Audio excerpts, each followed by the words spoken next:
The finale doesn't just resolve a long brewing street war. It dismantles an entire mythos around strength, loyalty, and what it means to survive in a world built on violence. At its heart is Seun, a cold strategist turned reluctant hero, whose final choices reflect a brutal truth. There is no victory without sacrifice, and sometimes justice comes too late. So things kick off with young Seun realizing straight up that there is no way Eun-jan is winning a direct war against the Union unless they play it smart. He convinces the crew to hold off and gives us a classic Seun plan: break the Union from the inside. And the guy he targets? Sonjae. Seun thinks Sonjae has access to the Union's burner account, which might have some dirt. Seun basically offers him a clean exit if he helps bring down Big Jin. At first, it looks like Sonjae is on board. Seun then kicks off some next-level chaos. He leaks fake bank records, making it look like Big Jin's been skimming money off the top. With help from this kid, Hyoman, who just wants in with the Union, the rumors spread like wildfire. Hyoman sees firsthand that the Union isn't bonded by loyalty, it's just money. And when that's in question, everything starts falling apart. Meanwhile, we get a softer side of Big Jin. Turns out, he's been donating jackets and gifts to an orphanage on the low. No big speeches, no explanations, just him trying to make up for something. Maybe guilt, maybe a bit of who he used to be. Either way, it adds some serious depth to the guy. But Big Jin catches on fast. Some of his guys abandon him, and he figures out Seun's behind it all. Then we get to that bowling alley meetup. Sonjae tells Seun the real dirt is at the Union's office and hands over the burner phone. But surprise, it's a setup. Sonjae turns on him, saying he almost liked being a good guy, but no, chaos is more fun, and Seun gets jumped. At the same time, Eun-jan and the Union are already throwing hands. Baku leads the charge, but he notices Seun is missing. Juntae goes to look for him. Even though the Union has the numbers, Eun-jan has something stronger: actual unity. The fight between Baku and Big Jin is huge. It's not just fists, it's personal. Flashbacks show Baku used to protect Big Jin and even taught him how to fight. But now, Big Jin has turned into the exact kind of guy they used to stand up to. Big Jin ends up knocking Baku out cold. Right when Big Jin thinks he's got it in the bag, Seun shows up, broken, bruised, but not backing down. He challenges Big Jin and the two go at it. Seun goes for the legs, trying to wear him down. He gets beat up badly, but hangs on long enough for Baku to get back on his feet. Baku comes back strong and lands a huge punch, finally ending it. He even apologizes to Big Jin and asks for one back. Big Jin's downfall isn't a simple loss in a fight. It's a psychological unraveling, the slow erosion of his control, his alliances, and eventually his purpose. The series planted early hints that Big Jin was never a pure villain.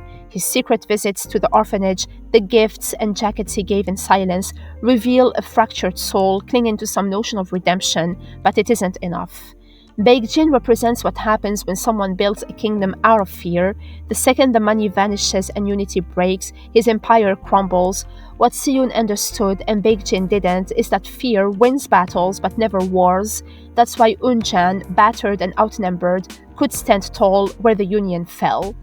The Eun-jan boys walk away wrecked but together. Later they all meet up with Juntae, who also survived the chaos. Seun reflects in a voiceover about how they're seniors now and how rumors say Big Jin disappeared, but there is this really touching moment when Suho, who's been in the hospital, wakes up. The whole crew visits him. Seun finally calls them his friends, a huge step for a guy who used to go at it alone, and it hits even harder when we realize Suho never really left Seun's mind. That voice helping him think things through, it was Suho all along. Throughout the series, Seun has been defined by his intellect and emotional distance, but the season finale gives him something deeper: heart. He doesn't just outwit his enemies, he chooses to believe in people even when it hurts. From trusting Sonjae, who betrays him, to rushing into battle with a half-broken body, Seun steps out of the role of cold observer and into something much scarier: vulnerability. The moment he introduces his crew as friends to Soho is a quiet emotional victory. It's the first time he claims them not as pieces in a plan, but as something real, and that's the real win. His final voiceover is tinged with sorrow and wisdom, signaling that Seun knows this chapter is over, but the story of who he is becoming has only just begun.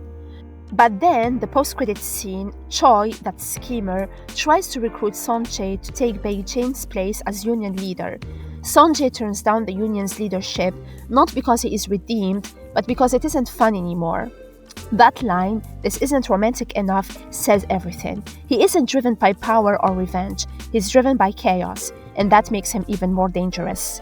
Sonjae isn't trying to rule like Big Jin, he wants to burn the system down from within, smiling while it crumbles. His unpredictability makes him a perfect antagonist for the next season, not a kingpin, but a wildfire. And finally, the part that hits hardest. Big Jin is dead. The boys attend his funeral. They look completely heartbroken. The show doesn't say exactly how he died, but it leaves us with two real possibilities. Either Choi had him killed, because there is no way he'd let Big Jin live after all the damage. This theory fits narratively.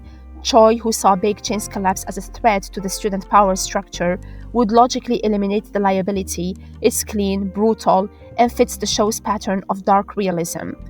Or Big Jin took his own life, crushed under the weight of guilt and regret.